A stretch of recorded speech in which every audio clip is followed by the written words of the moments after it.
We know that Democrats were out to screw Donald Trump, okay? We all know that.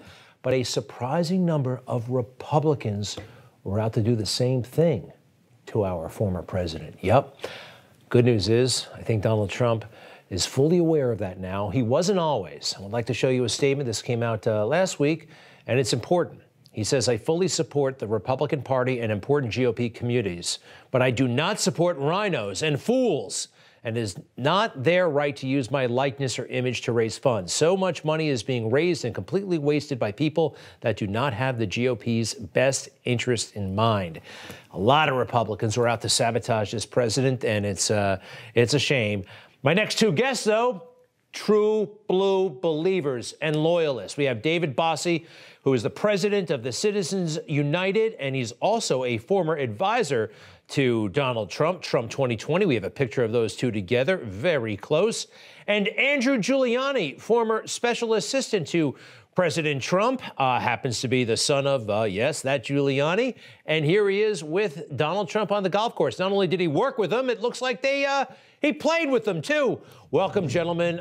Thanks for being here. First, Andrew Giuliani. I've heard that time and time again, and you're on the inside. There were Republicans out to undermine this president, were there? A lot of them. Yeah, well, I think looking forward, the Republicans need to remember this. This is Trump's party moving forward. Trump is going to play a massive primary role in the Republican Party for the rest of his life. And that might be a tough pill for some so-called rhinos to swallow, but they're going to have to get used to it. They're going to have to get used to it because that's just the way that it's going to be.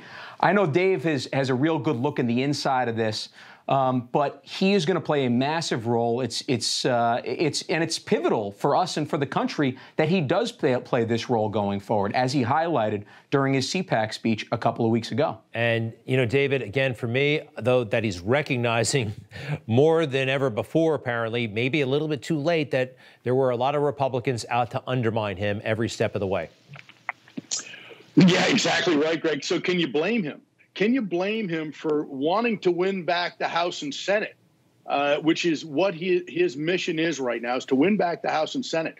However, he doesn't want to allow these committees to raise money to then support those incumbents who worked against him and voted against him on impeachment, but also fought him on his agenda. So what he wants to do is go out and find candidates who are going to be America First candidates, because why would he want to go raise money for Liz Cheney in the House and Lisa Murkowski in the Senate as two very good examples? And I think that those committees, the Congressional Committee and the Senatorial Committee, have an obligation to help their incumbent candidates. And I think that's what the president is trying to say. Yep. You can either use my name and other likenesses of me. I can help you raise money, but it's not going to be to help them harm the Republican Party, because who better to undermine the Republicans and fight other Republicans than those two I just mentioned? Ronna McDaniel, I keep hearing that name, is someone not to be trusted when it comes to matters Trump. You gentlemen don't have to comment. We can leave it at that. But I've heard lots of interesting things about where her loyalties may lie. Gentlemen, I'd like to get your take on Dr. Fauci. He is now suddenly pushing for Donald Trump to speak out to his supporters about getting vaccinated. I just feel like this is the latest diss from Fauci, implying that he hasn't done enough when he actually made the vaccine possible. And it looks like President Trump was somehow snubbed in the last PSA that came out that featured all the other presidents. Andrew. Yeah, I mean, I just mentioned Donald Trump's CPAC speech. Well, let me quote a phrase that he said during that speech. Everyone, go get your shot.